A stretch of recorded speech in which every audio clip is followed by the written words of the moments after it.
Hello everybody, welcome back to my YouTube channel. So guys, in this video I'm gonna be showing you how to change notification bar on iOS 17. So guys, if you have updated your device to the iOS 17 and want to change your notification bar, then what you need to do guys, just simply you have to open the setting. First of all, let me tell you guys, here you can see guys, I'm using iOS 17. As you can see guys, iOS 17 version. So now I'm using iOS 17. So how can you do it guys? Just simply have to close this page, open settings. Now after that guys, what you need to do is just simply you have to tap on notifications. Now you can see here guys, display as.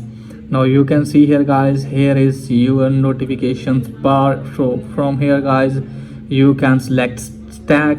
So you can see here guys, when notifications are here, you can see at the bottom, and if you want to view as a list on your lock screen, tap on that. Okay guys, if you want to select content, you can do from here. Okay guys, so you can change your notification bar by following this way. You can select the okay guys, like this. So that's pretty much for today's video. If the video is helpful, please like and subscribe my channel. Thanks for watching.